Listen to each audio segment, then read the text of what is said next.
दोस्तों, अमेरिका से जुड़ी महंगाई को लेकर एक बड़ी रिपोर्ट आई है। अमेरिका को उम्मीद थी कि तेल सस्ता होने से महंगाई से उसे राहत मिलेगी, लेकिन एक रिपोर्ट ने पूरा ही खेल बदल दिया। चीन से आने वाला सामान 18 साल में सबसे तेज रफ्तार से महंगा हुआ है। अब सवाल है, क्या चीन की कीमतों का झटका अमेरिका की जेब और पूरी दुनिया के बाजारों पर असर डालेगा? क्योंकि अमेरिका में महंगाई कम होने की उम्मीदों को इस समय बड़ा झटका लगा है।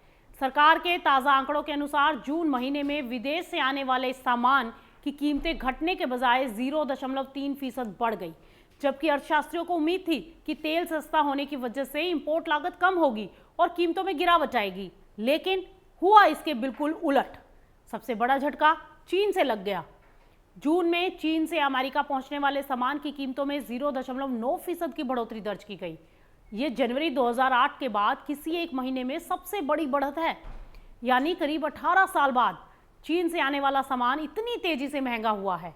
अब इसका असर सिर्फ अमेरिका और चीन तक सीमित नहीं रहेगा, क्योंकि चीन दुनिया का सबसे बड़ा मैन्युफैक्चरिंग हब है।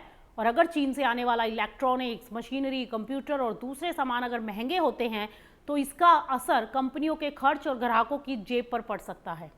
अमेरिका चीन से बड़ी मात्रा में दरअसल इलेक्ट्रॉनिक सामान, कंप्यूटर, मशीनरी और रोजमर्रा के उत्पाद खरीदता है। जब इनकी कीमतें बढ़ती हैं तो कंपनियों के सामने दो रास्ते होते हैं। या तो वो बढ़ा हुआ खर्च खुद उठा लें और मुनाफा कम कर लें, या फिर सामान महंगा करके उसका बोझ कस्टमर पर डाल दें। यानी कि आगे चलकर इसका असर आम अमेरिकी उपभोक्ता पर भी दिखाई दे सकता है। एक और बड़ी वजह है आर्टिफिशियल इंटेलिजेंसी यानी AI का बढ़ता बाजार। अमेरिकी कंपनियां बड़े बड़े डेटा सेंटर बना रही हैं। चिप, सर्वर और हाईटेक मशीनों की डिमांड तेजी से बढ़ रही है, और इस बढ़ती डिमांड की वजह से कंप्यूटर, सेमीकंडक्टर और मशीनरी की कीमतों पर भी दबाव बढ़ रहा है। और सबसे दिलचस्प बात तो यह है कि जून में अमेरिका में तेल और ईंधन की कीमतों में गिरावट आई थी, लेकिन कंप्यूटर, चिप और मशीनरी जैसी चीज़ों की बढ़ती कीमतों ने तेल से मिली राहत को खत्म कर दिया। यानी अब अमेरिका की परेशानी सिर्फ तेल नहीं, बल्कि सप्लाई चेन और टेक्नोलॉजी से जुड़ी लागत भी बड़ी चुनौती बन गया है।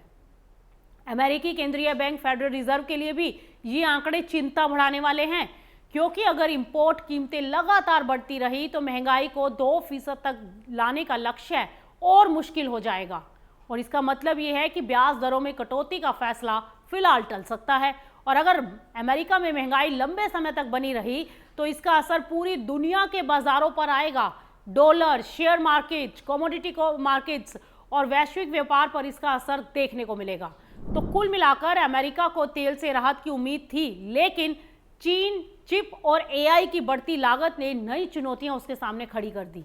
अब देखना होगा कि आने वाले महीनों में अमेरिका महंगाई को कैसे संभालेगा और फेड ब्याज दरों को लेकर क्या फैसला लेगा। आपकी राय क्या है?